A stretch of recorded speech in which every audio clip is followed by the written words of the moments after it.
Bu paket toplumda gerçekten büyük bir beklenti oluşturdu. Fakat olumlu yönleri olmasına rağmen o büyük beklentileri karşılayacak bir paket değildi.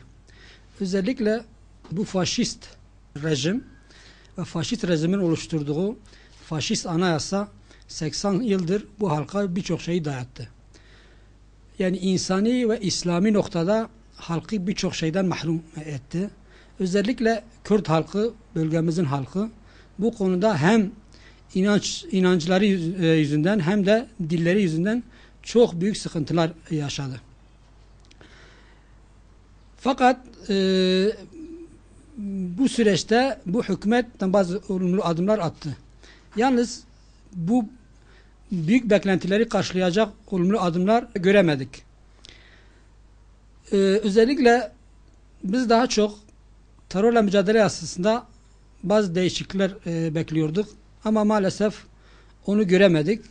Çünkü bu olağanüstü dönemlerde büyük sıkıntılar yaşamış bu bölge halkı ve o süreçte gözaltılarına alınmış ve o sürecin baskılarından dolayı büyük mağduriyetler yaşanmış ve mağduriyetlerle beraber o sürecin ağır şartlarından yargılanarak birçoğu hiçbir suç teşkil etmeden onları mahkum etmişler ve şu anda onlarca sene cezaevinde bulunan o insanların da bir nebze olsun o mağduriyetlerin giderileceğine inanıyorduk. Fakat o noktada hiçbir gelişme olmadı, hiçbir gelişme görmedik.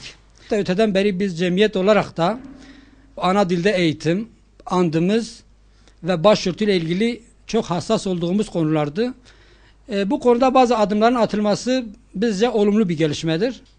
Tabi insani ve İslami haklar hiçbir zaman pazarlık konusu yapılamaz.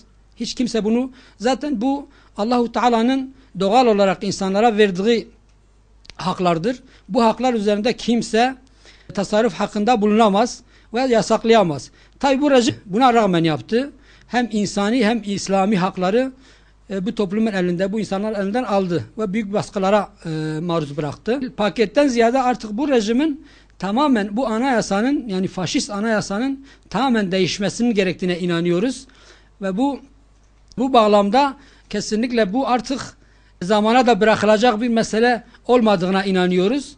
Artık bunun zamanın gelip geçtiğine inanıyoruz. Fakat paketlerle sanki işte lütufta bulunuyorlarmış gibi taksit bunları vermeleri yani bizce kabul edecek bir durum değil. Ama netice itibariyle hakikaten bu rejimin baskıları herkesi etkilediği için, insanların artık zihinlerde doğal bir hal aldığı için belki bu paketler, bu haklar verildiği zaman bizde büyük bir sevinç oluşuyor. Ama aslında bu rejim kendini sorgulaması lazım. Biz gene camia olarak olumlu şeylere sürekli olumlu diye bakmışız.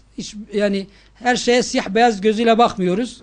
Kimden gelirse gelsin, kim olursa olsun iyi şeyler, iyi adımlar atarlarsa atsınlar, biz bunları destekleriz.